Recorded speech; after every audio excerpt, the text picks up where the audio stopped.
And this is the EFC indicator, and it's a really cool one. Candle colors, you'll get blue and this kind of orange color, and red and green. The blue indicates divergence, and you can see that right here.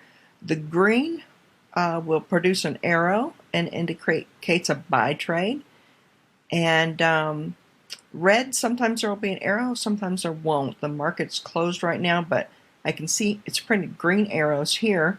But it's a really nice indicator. It also prints, let me show you this, go back a couple. Where was I? This would be your stop loss line, and this would be your take profit line. So it also prints that when the arrows appear. And there's quite a bit of settings in the inputs that you can change. I'll bring that up for you.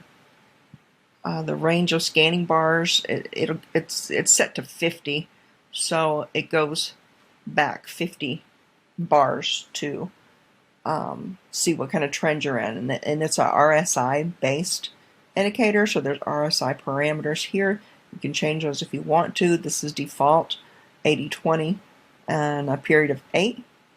And you can set your stop loss margin in points. You can set your risk to reward ratio. It's got a lot more to it than most indicators do as far as the input section, but a really cool indicator.